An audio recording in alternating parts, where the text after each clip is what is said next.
Hello? It's Two Broke Gamers, baby. It is, and guess what we're not doing? Doing a pickups video. We're not doing a pickups video. No, we're not. Even though I did pick up 3 games today. Yeah, well, alright. So what are we doing today? Today is the video we talked about that we were going to do.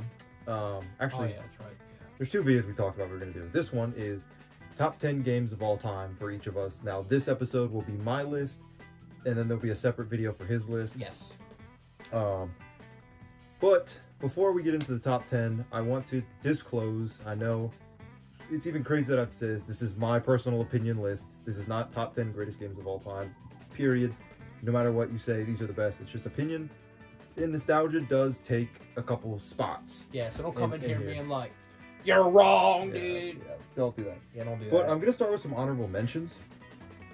Games that, even though they're not on my top 10 games of all time, they're still very, very good, and I highly regard them.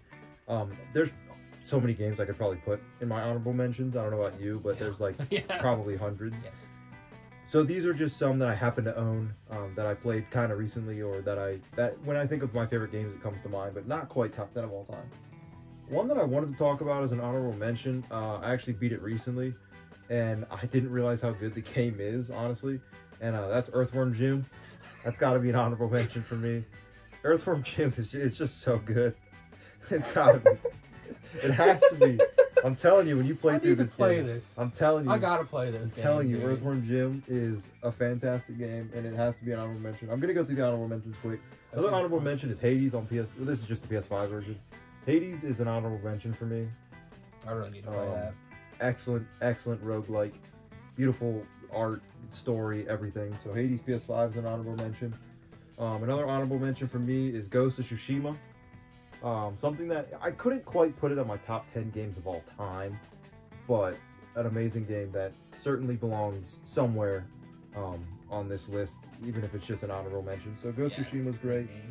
And a huge disclaimer of like honorable mentions. Alright, I got 2 more honorable mentions. One other honorable mention is WWE 08. Hell yeah, the amount of times I played this with my friends is unmatched. Like Money in the Bank. Yeah. So it's not like that I think it is my top 10 game of all time, but so many hours sat in my cousin's basement with the lights off, staying up late after watching Raw and pay-per-views and renting DVDs from Blockbuster for wrestling pay-per-views, and then going and doing the matches. And we used to simulate matches nonstop. That's like so fun. Especially in the older games, they actually last long. Yeah. New games, they'll last like 6 minutes. And I think I'm going to cover an honorable mention for at least me, and maybe not him, but the whole Souls games, the whole Souls series. Okay. They're some of my favorite games of all time, and I didn't want to... They are in my top 10 games of all time, but the thing is, I didn't want to take up 3 spots with Dark... Well, 2 wouldn't be on there if I'm being completely honest. I didn't want to take up spots with these, because they're just great, and I think these are top 10. Like, these are some of my favorite games of all time, but to make the list a little more interesting, I wanted to add some stuff that wasn't Dark Souls, because that's definitely a number 1 for me, or pretty high up. Alright, number 10, favorite games of all time. So, before we go into it, how difficult was it to rank them? Very. And I'm still not even like, I don't know if from 9 or 2 to 10 is exactly, like, it's probably going to change. I mean, I think your list changes, you know, games come out that you really like and stuff. So I think it's not a definitive. We'll probably be doing another one of these in a few years. Yeah. Because they're just, it's always changing. But at number 10, I have Donkey Kong Country 1. The first Donkey Kong Country. As far as platformers go, this is probably my favorite one that I've ever played. That's like a pure platformer. Okay. It's just so good. It looks good. It plays good. It's fun. It's hard. So this was a game that actually, I finished my list and I stood up and I looked down. I saw Donkey Kong. I'm like, that's good. That's number 10. Like, it just changed. I don't remember what game I took off. Okay, that's what I'll see if I remember, but I did take a game off to replace it with this, because it was a game that I wasn't sure. I looked at this and I knew immediately that that's a number 10 for me. Number 9. Number 9 is MX vs. ATV Unleashed. Oh yeah, dude, that game's That's why I didn't have the case to get it back into. We were literally playing it today. I didn't even think about that. He came over. When he showed up today, I was playing this. MX vs. ATV Unleashed, number 9. This was my first PS2 game I ever got. Man, the hours I've spent on this game, and for the fact that I can pop it in 15, 20 years later and get lost in it playing for hours doing the same exact thing as I did back then, it really shows that it stood the test of time. And as a dirt bike game and as a racing game, it's top tier for me. So top tier. It's one of the funnest games I've ever played in my life. Excellent. Yeah. I'm not even sure if nostalgia took it. I think it's just a great game. Yeah, because you've been playing it like hours now. Yeah, so it's so great. Number 8 is Resident Evil 3 Nemesis. Oh. This was so fun. We co-opted our first playthrough. Yes, first time so we both played, that might have helped. But man, what, and we played the GameCube version. Wow. It's currently still my favorite Resident Evil game of all time. Okay. It's my favorite Resident Evil. I haven't played through 2 original. Yeah. Remake 2, great. That's, again, I could have put that honorable mention easily. Yeah. I really could have. But Resident Evil 3 Nemesis, one that I know people like, but I feel like people don't talk about it being their favorite, and it's my favorite. And, you know, I'm hoping that when I beat 2, 2 takes the spot, because I'm always looking for great games. But Nemesis number 8. We also don't know each other's lists, by the way. We know some, just by being friends forever and talking about like what our favorite games of all time. So. Number 7 is a game I don't own. Oh, really? Okay. I don't own this game. Number 7 for me is Dead Space 1. Oh man, yeah. I don't own Dead Space 1, believe it or not, because I don't want it on Xbox 360. I want it on PS3, and I don't really order games a lot, and I haven't seen it in the wild, so I don't have it. Yeah, we've both been looking for it, can't find it. Not an expensive game. No. I just don't have it. Dead Space 1, what can I say? I downloaded, it was the first demo I ever played from Xbox 360 that you could download. I went onto the store and it was like free demos, and I'm like, demos? I can just sit here and play free games? You know, obviously just demos. Loaded that up, played it, and I was like, ran to my mom. I was like, eBay, come on, eBay, Dead Space, eBay, Dead Space. And then I got Dead Space in the mail on a Friday after school. Man, it all lined up for Dead Space for me. What a perfect day too, Friday. Perfect. So I got home. Yeah, it was just perfect. Everything about it was just perfect. Number 6 is a game that, oh man, I don't even know where to begin with this game, but that is Luigi's Mansion on Gamecube. Game I've never played. Oh my god! If you know, you know. Luigi's Mansion is such a good game. It was a launch title on the GameCube, and a lot of people were upset because they wanted a new Mario. They basically wanted Mario Sunshine. Oh yeah, that was yeah. And we got Luigi's Mansion, and people were upset, but not me. I love Luigi's Mansion. Will always love Luigi's Mansion. It is my favorite, and I think it is the best Luigi's Mansion. If you haven't played it, GameCube games are going up in price, sadly. So this is not exactly cheap, but I won't tell you to emulate it, but that's an option. You know, illegally. I cannot legally tell you to emulate it. But if you want to play it and haven't played it, definitely check it out. It's number 6 for a reason. Childhood game for me. And if you played it, you would understand that it's not just nostalgia, that it holds up, and it's one of the best games ever. I feel like I can't really talk too much about it, because, I mean, it's a ghost-busting Luigi game. There's not much to say. It's just fun. So I can't really go into too much depth of the gameplay, because it's very simple. But you're lost in a mansion busting ghosts and fighting bosses and collecting booze, and it's just fun. You get lost. Number 5. Top 5, baby. Number 5. This is pretty heavy nostalgia. Also just a great game. Super Mario World. Specifically the Game Boy version. Oh, okay. Me and my mom played this game to no end together. In handheld on my Game Boy Advance with no backlit screen. Over each other's shoulders. Watching each other play. Trying to get through this game. And then we finally got the adapter that goes under the GameCube. And we could play. And man, we played this so much. I think it's probably my favorite Mario game, aside from maybe Sunshine. Yeah. But 2D Mario, this is my favorite. It doesn't even come close. So, obviously the SNES version's the same game. I just happened to play the Game Boy game, because I didn't have an SNES for a while as a kid. But so yeah, Super Mario World is one that I just couldn't not put on the list. For nostalgia reasons, as I dropped it, and just because I do think it's a really, really good Mario game. So that's number 5, I think, or number 4. It was number 5. Sorry, number 4. Number 4. Number 4, baby. Number 4. How could it not be on the list, right? I know that doesn't really say much. That's Hollow Knight. That's number 4 is Hollow Knight. Wow. You want to talk about a slap in the face when I played this game for the first time, played it for 20 minutes, got lost, and was done with it, and was like, this game kind of sucks. Then I replayed it, and holy crap, it sent me to a different spot in my mind. You should thank me for that, brother, because I was over, and you were like on the PC. I think we were just like looking for games to play, and I'm like, did you ever finish Hollow Knight? Like, no, I don't play like 30 minutes or whatever. I'm like, let me play that again. Yeah, amazing. It's like as we were playing, we would have moments where we'd stop and look at each other and be like, is this one of the greatest games ever? You know, like an hour in. Yeah. We like fight a boss, and we're like, what the hell? He went home and bought it immediately. Yeah, I did. I literally went home like that day. It wasn't on sale, just bought it. Yeah, just bought it. Digitally. Full price, whatever. I was like, I'm getting this game and I'm playing through it, dude. Yeah, so I got this physical through the collector's edition, which I think you could just get it physical now in general, but yeah, you couldn't when I got it. But Hollow Knight number 4. Oh man, I guess it's what, a Metroidvania. Yeah, light. it's a Metroidvania. It's the best Metroidvania ever made. Yeah, I don't even think it's close. It's the bosses, the combat, the weapons, or not the weapons, the abilities, the way you progress and the way you traverse and the way you get lost, but you're never lost. Yes. I can't really like explain it until you play it. But art style's a beautiful game. If you're ever lost in this game, don't do what I did and give up.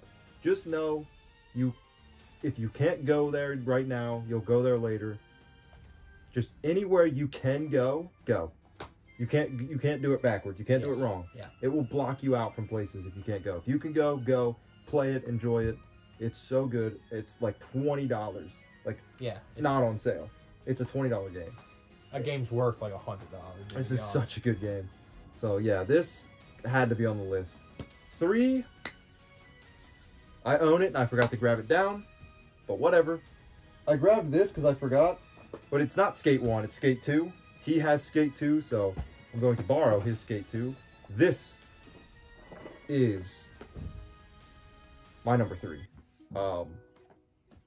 Not only did I already love skateboarding growing up, and I did skateboard, but then this came out, and it was like so realistic, and the way you did the tricks with the thumbsticks was mind-blowing to me. Oh, yeah. And little did I know that at the time, because obviously I started with Skate 1, little did I know at the time that I was playing quite possibly one of the most successful oddball franchises, in my opinion.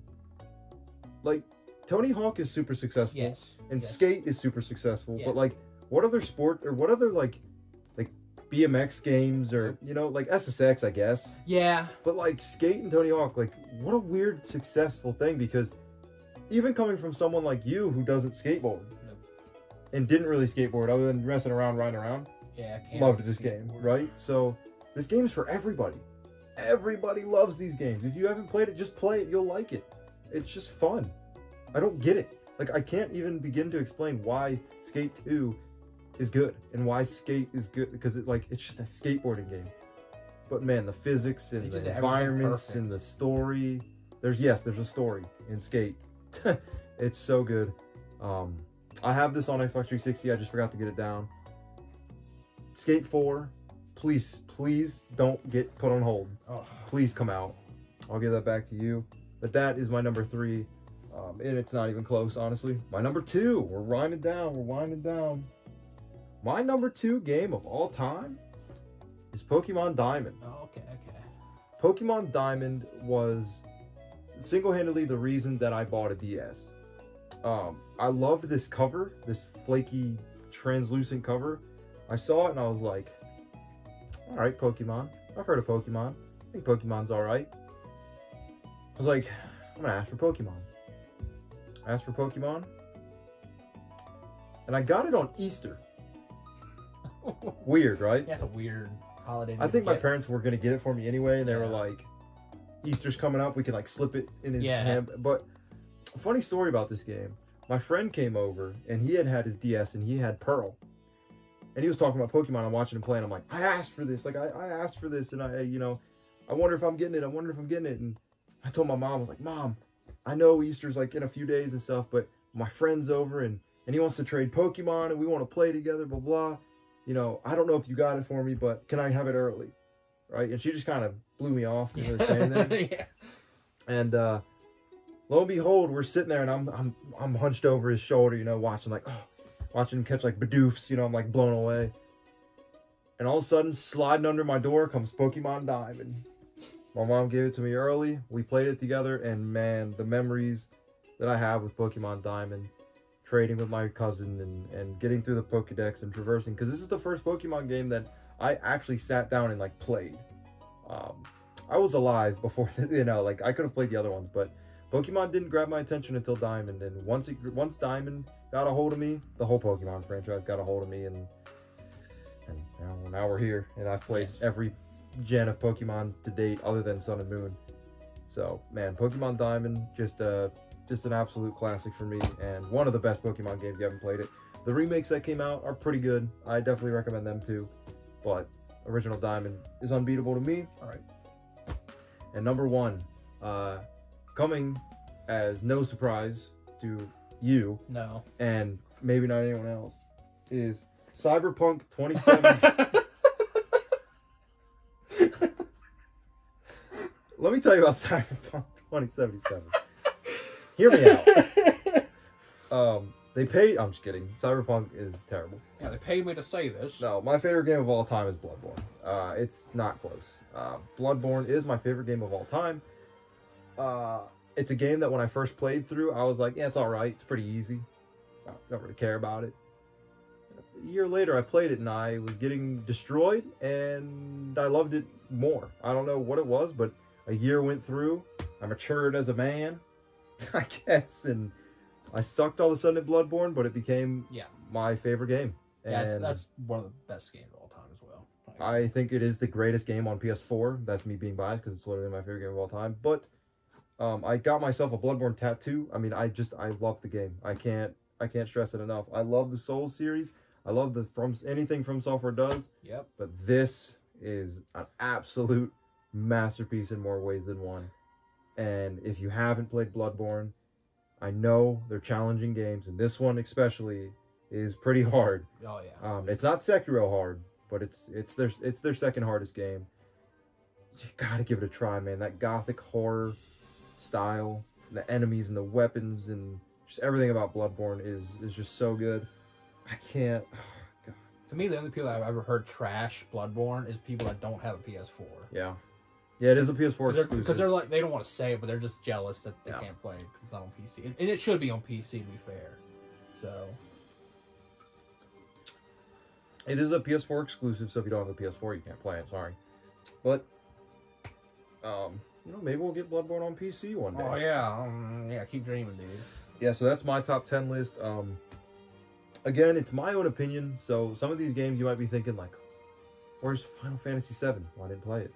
I didn't play a lot of games as a kid that end up on a lot of people's... Yeah. I didn't play any JRPGs. I didn't, you know... the only JRPG I played as a kid was Dragon Quest IX, and I did love it a lot. That could have been an honorable mention, but since I didn't own it, I don't own it anymore. I didn't really want to show it. I kind of like to show the games I want to talk about. Yeah.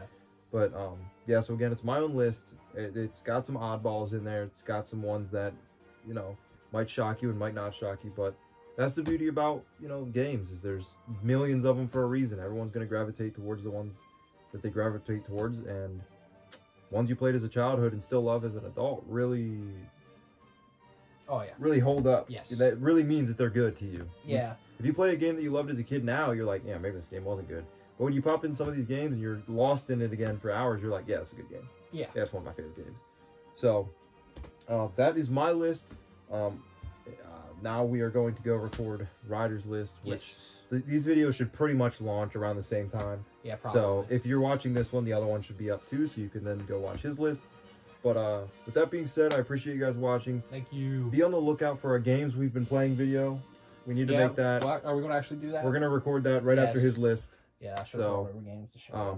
But yeah, so I hope you guys have a good day, have a good night, and check out the next video, and subscribe and stay tuned, and I appreciate it. This has been Two Broke Gamers, gaming forever, baby. Just a gimmick. It is a gimmick. It's the gimmick. Gonna get it over, bro.